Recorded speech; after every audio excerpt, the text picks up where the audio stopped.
You're listening to KNX In Depth with Mike Simpson. I'm Charles Feldman. Borrowing money, taking out that mortgage, going to be more expensive. Federal Reserve raising a key interest rate by 0.75 of a point. Now, that is the largest increase since 1994. The goal, to try to tame inflation as fears grow about a recession. Milton Ezrati is with us. He's the chief economist at Vested. Milton, thanks for being with us. So I always want to know what things mean to me. What does it mean for me that the Fed did what they did today? Well, two things it might mean to you. The first is that whatever the Fed says about this, and Chairman Powell is trying very hard to dodge the questions, it makes a recession more likely. And the other thing that it might mean to you is that if you're thinking of borrowing money, it is certainly going to make that more costly. Tell us why it makes a recession more likely. We'll start with that first one. All right. Well, when the Fed raises rates, as it's doing, it's discouraging home buying.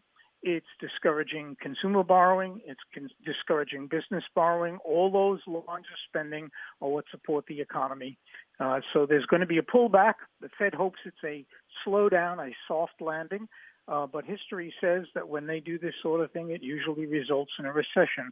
Nothing like we had in 08, 09, but still a recession. So this is probably a weird question, but what's worse? Is it worse having a job but not being able to afford to buy anything because it costs too much, or not having a job and not being able to buy anything because you don't have any money? Well, I don't think that's the trade-off the Fed is working on, but they may not be working on it, but it may be serious. It's going to happen. It may be what some citizens are facing, yes.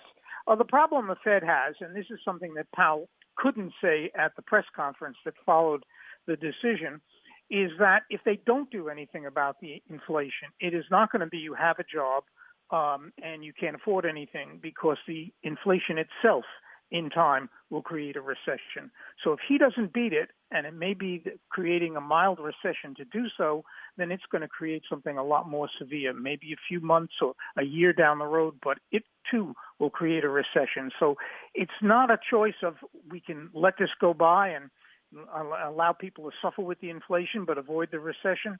There's really no way he can dodge this anymore. Are we also just out of good options because this wasn't caught quickly enough? When it was, transitory, it's going to be, trust us. Well, no. Yeah, well, it certainly wasn't transitory. And to a lot of economists, myself included, that was pretty obvious, because we've been building the basis for this inflation for a long time.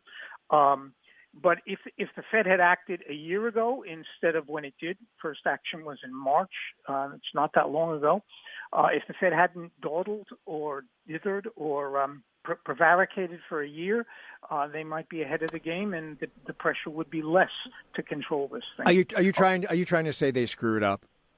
Yes. Okay. That's what I thought. Milton Ezrati, chief economist at Vested. Once the war in Ukraine started, the U.S. and others hit Russia hard.